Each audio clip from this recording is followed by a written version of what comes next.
Well, happy Monday. Jennifer Tim here, and I am starting something new today. So we are live streaming on Facebook. So hopefully this is all working. This is something definitely new that we're trying today. And the reason why I'm coming on, and this is the intent is that this is going to be something that I do every single Monday, is to make sure that you guys have access to accurate information about what's happening in the real estate market. Because there's certainly a lot of chatter out there, and we want to make sure that you have access to the right information to make the right decisions for you and your family. So, welcome to the very first Monday market update at noon. I was going to call it Monday midday market update. Lots of M's going on. Anyway, well, let's get right to it, shall we? So, we are going to share a couple of screens with you. And definitely, if you've got any questions, you can pop them in the chat. I may not see them immediately today. My screens are a little further apart than they need to do this. But I'll definitely respond to any questions that you post in the chat after we do this. I want to get through this as quickly as we can. Okay, so where on earth are we? So it's always good to understand what numbers are really important when we're talking about the American real estate market. So this is specifically for the United States of America. I will start expanding these to kind of cover some other areas as well. But for now in the US, home sales, home prices, month supply of inventory, mortgage rates, and affordability. Those are definitely things that we can all relate to. So we're not going to go into the same level of detail on all of these, but we are going to look nationally, and then we're going to kind of take it down to California and Southern California in particular today. Okay, so according to the National Association of Realtors, and this is their data for April, when it comes to Southern California, we're going to look a little more specifically at current data. So what they have shared with us is that there were 5.61 million sales that took place in April. And that, according to the month-on-month comparison, is down by 2.4%. And year over year, that is also down 5.9%. Okay, so there's a trend. So we know that sales are still happening, but they are down. One of those other factors was inventory. So across the nation, we are sitting at 2.2 months worth of inventory, which is definitely not a good balanced market. Typically, the number needs to be around 6% for this to be a balanced real estate market. So we'll get into what I mean by that in a future slide.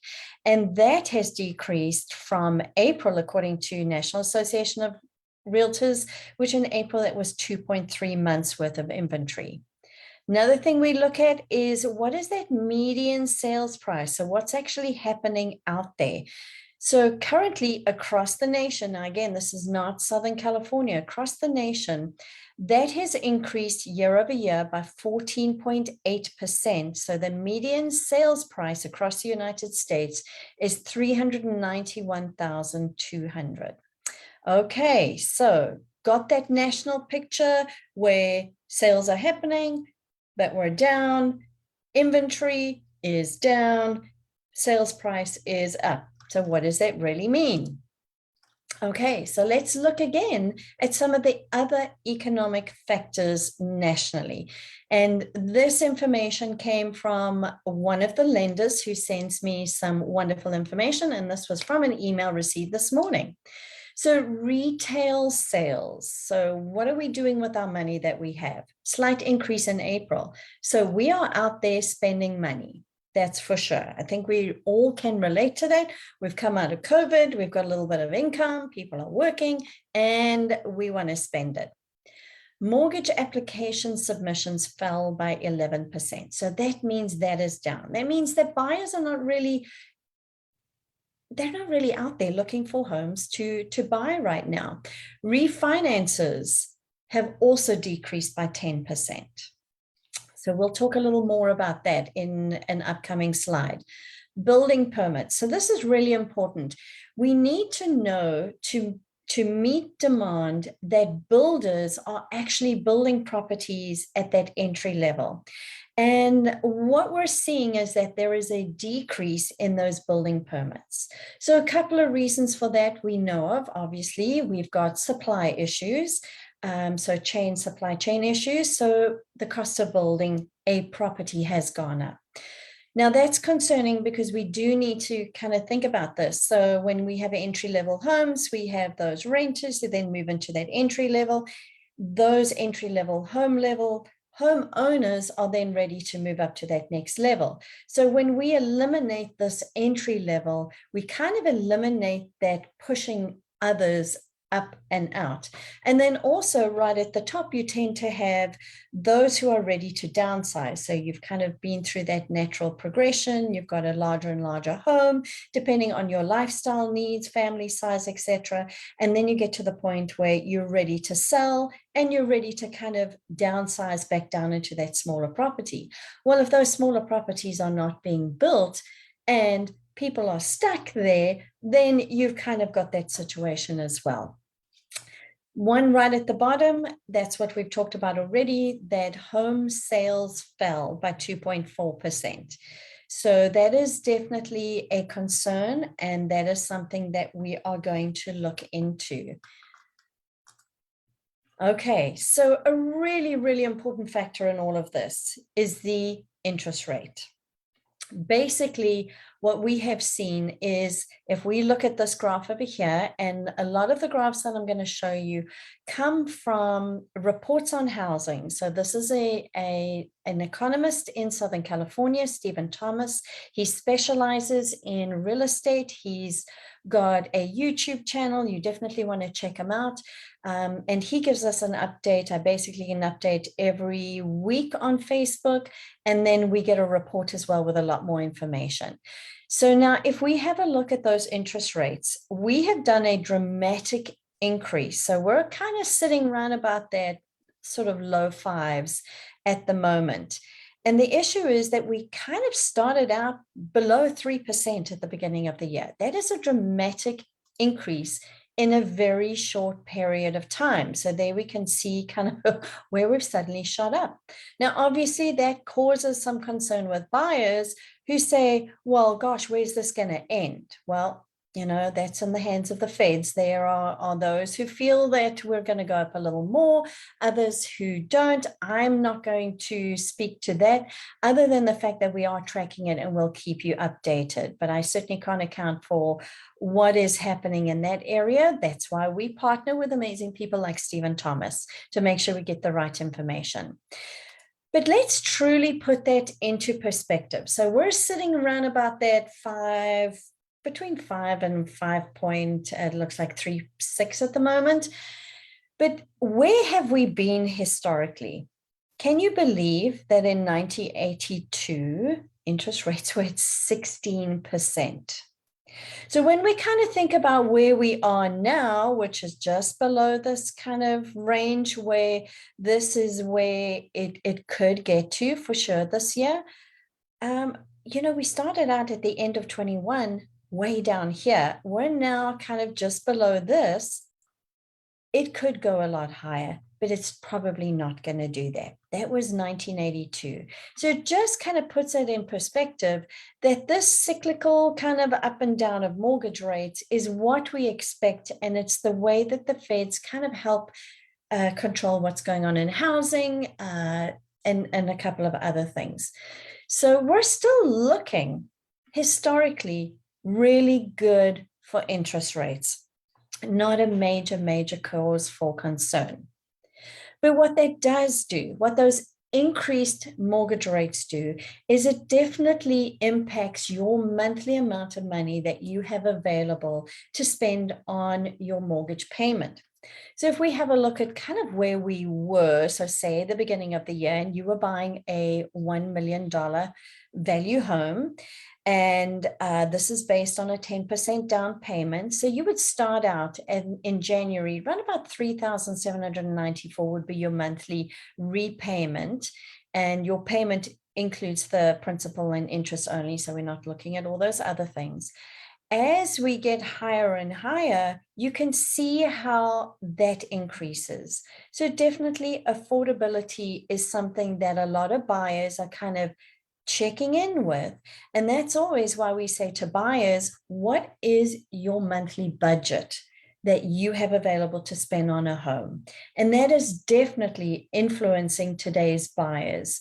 And it's definitely making them kind of sort of check and hold back and say, is this the right time for us to buy a home, the type of home that we have been looking at, because maybe we can't afford it right now. But once again, let's kind of look at affordability and perspective. And these slides with the darker background are ones that were shared with us by Keller Williams International in February. This was their forecast for the year, and you can see some of the sources that they've used as well. So let's kind of have a look at that inflation and affordability. So a car in 2021 would cost you, just under 50,000. In 1989, it was about 15,000, adjusted for inflation. So you can see that the changes have gone up. So we definitely see that appreciation of the 30% that more that we have to think about paying. Gas. Now, this gas price obviously was before the crazy gas prices. So let's just ignore that column because we know that gas prices are a little different right now. But let's have a look at this category right over here. Prices of homes. Now, again, this is a national forecast, so we're looking at those national averages. And if we have a look at mortgage payments and how much those have gone up, you can see that mortgage payments actually haven't gone up dramatically, because that has definitely been a way that the federal government have addressed some of the issues that we've had. So we're below those sort of averages for everything else that's going on as far as affordability is concerned. However, that doesn't detract from the reality that your mortgage payment is how much you have to pay for the home that you're in every single month. And it's such an important factor to take into consideration. So now we kind of want to have a look at what we're seeing a little closer to home here in Southern California. Well, what we can show you is that closed sales year over year are going down. So as I mentioned, because the interest rates are going up, because we have an inventory shortage, and we'll have a look at that as well, we're definitely seeing fewer homes being sold. And we've got some comparisons for previous years, so you could have a look at those and see where we are. But LA down 15%, Orange County, where I live, we're down 21%. So definitely closed sales down, which means the demand, it's a combination of demand and the availability, so the lack of inventory. So the question that I get asked all the time, are we about to go into a major crash again in housing? So let's have a look at that. So the reality is that for us to truly go into a deep buyer's market, homes would have to stay on the market for more than 150 days. What we've been in for a lot of sort of 2021, latter part of 2021, 2020, has been an extremely hot seller's market where literally the minute you put a for sale sign in the yard, you've got multiple offers and they're selling way over the list price. We're right now kind of slowing down more, and we'll look at some of those numbers. You can see kind of where the trends are. We're kind of getting more towards, and the trend line is going up towards that more of a balanced market. So we're still in a hot seller's market, and we'll look specifically at the numbers. We're going to go through a slight seller's market and then into a more balanced market, which is truly where we want to be for the benefit of buyers and sellers. Because again, this has been a great seller's market. Put your house on the market, multiple offers, bidding war, and before you know it, you're 200,000 above your list price, which if you've used an agent and they've followed the data, they've really put it at that current market price for you. But that really is not a sustainable model.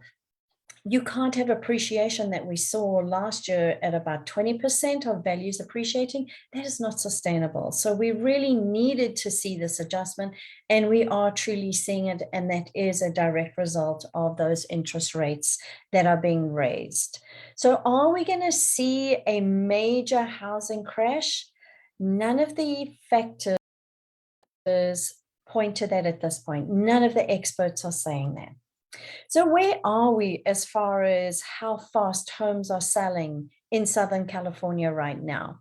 Well, 8 weeks ago, we were sitting at 24 days. Last year, it was 25 days. And that's basically from the minute that a for sale sign was put in the yard and your agent started marketing it to the minute that you got an accepted offer. Today, we are now sitting at 40 days. So now if we think about their previous slide, we're still in a hot seller's market. This is still extremely strong. It's just not insane the way it has been for the last couple of months, which truly has been so stressful for everyone concerned. So this is slowing down. It is a good thing. Where is our inventory? So this is our biggest challenge right now. And we'll talk about why, but let's just have a look at the numbers. So May 12th, we were sitting at 18,976 properties for sale on the market. We do know that that inventory is starting to climb, and yet we're still way below where we should be if we look at our 3-year average. And Reports on Housing, Stephen Thomas likes to look at that 3-year average because then we can kind of moderate some of the craziness that came in from COVID. So we do need more homes for sale.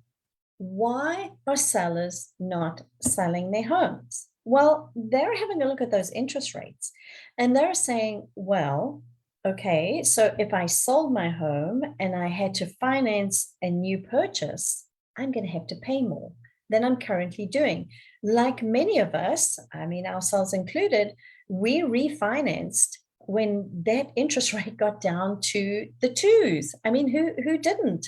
And if you didn't, I'm so sorry, but we did. And of course, now our mortgage payment is we're really in love with our mortgage payment. And then you think about, well, am I ready to kind of give that up to buy that next property? Well, that depends on what your motivation is to move to that next property. Remember that the market that you're buying in is the market that you're selling in. So you are going to get more for your property than probably 3 years ago. I mean, chances are you're going to get a good amount more. But just know that that's the reason why people are not really willing to sell right now, is they're kind of looking at that cash on hand and saying, well, we haven't been able to travel. We want to travel this summer. We don't want to move. We don't have to move. So we're going to stay in our home. And also what many of us have done is we've kind of taken that time during COVID to reassess our own home and decide, well, if I just upgraded my kitchen, I think I'd actually like to stay here a little longer. Or you know what? We invested more in our backyard. We made our backyard more of that oasis when we couldn't really get out and go anywhere else. And now we want to reap the benefits of it and enjoy it. So we know that that's what a lot of the homeowners have done. Things are changing, however, and people will just, their lifestyle is changing as we're coming out of COVID. Hopefully we'll stay out of total restriction mode with COVID, but they're enjoying being in the homes that they're in and taking advantage of what they have. That will change. We all change. So our demand year over year. So that's one of the things that I was just saying. So because we've got sellers who are in love with their mortgage payments and do not see the need, have the need to move, and because we've got rising interest rates, the demand has definitely gone down. So buyers are really tired of having to go so high above the list price to get that home. And they're kind of saying, well, hold on a minute. I think we'll just kind of stay put for now. So that is why we're seeing that demand decreasing, but it's definitely a combination of both of those. And we will slowly start seeing things adjusting. However, what we do know as well is that our kind of Southern California market has basically peaked, because during summer, normally the highest volume of homes that come on the market are going to come on during April, May, maybe a little bit early in June, because if you have kids in school, typically that's when you're going to move. You're going to want to move them during those summer months, and you're going to want to move, get settled, so that the children can return or can go to school or return to school and have the least amount of disruption. So this is when we start seeing the market kind of slowing down anyway.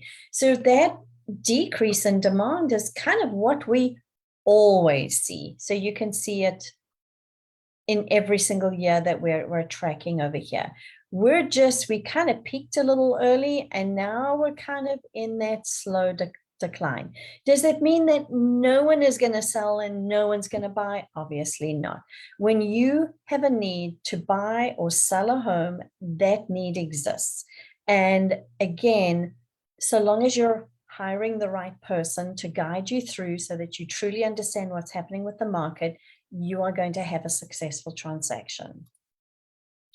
Now, one of the other things, because we've got this decline in demand and because the interest rates are going up, is this is not the time for sellers to kind of, be a little bit on that greedy side. So I had a conversation with an agent this morning, and sellers decided, not our sellers, she was speaking to another agent, and they just kind of decided, the sellers and the agent, well, let's just see, because things have been selling so high in the past 6 months, well, we're just going to go super high and let's just see if we get that. Not the best strategy, because as you can see from this slide, properties with price reductions are becoming a reality. Now, the longer your home stays on the market, the more you've got to think that you're going to have to decrease your price. So again, it is really important.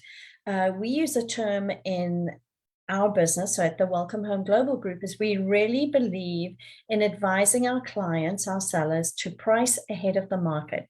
And what we mean by that is we're watching the trends. We know that price reductions are happening. We know that demand is down. It is not realistic to expect that you're going to get 200, 300,000 above asking price anymore, because buyers are tired. They're done. They're done. And because the interest rates are higher. So it's really important to truly, truly price your home ahead of the market. And what is market value? Well, market value is the price that a buyer is willing to pay and a seller is willing to accept. I mean, that's basically it. So there's got to be some room for negotiation. When there's a whole bunch of offers in, that's when buyers kind of say, okay, well, I'll pay more. Now I'll pay more. I'll pay more. And the sellers are just saying, okay, let's see where we can go. That is not going to happen as we move forward into a natural decline in the demand. So folks, that's our quick Monday update for today. As I say, we will be coming back every single Monday, maybe not next Monday because that's Memorial Day. And I will actually be on vacation, but we'll see. If we have something really important to share with you, we will definitely do that. But we hope that you have found this informative. If you would like more detailed information about anything that we've covered today, or I've covered today, please don't hesitate to ask. The Stephen Thomas housing report that I get every 2 weeks is pages and pages of great data. So if you're a data nerd like me, I'd be absolutely so honored to share that with you. Or if you've got any other questions, or if you just wanted to have a conversation with us about where your property may be positioned in today's market, we would be so honored to sit down with you and do a no obligation equity analysis on your home. So Jennifer Tim with the Welcome Home Global Group, and thank you so much for tuning in.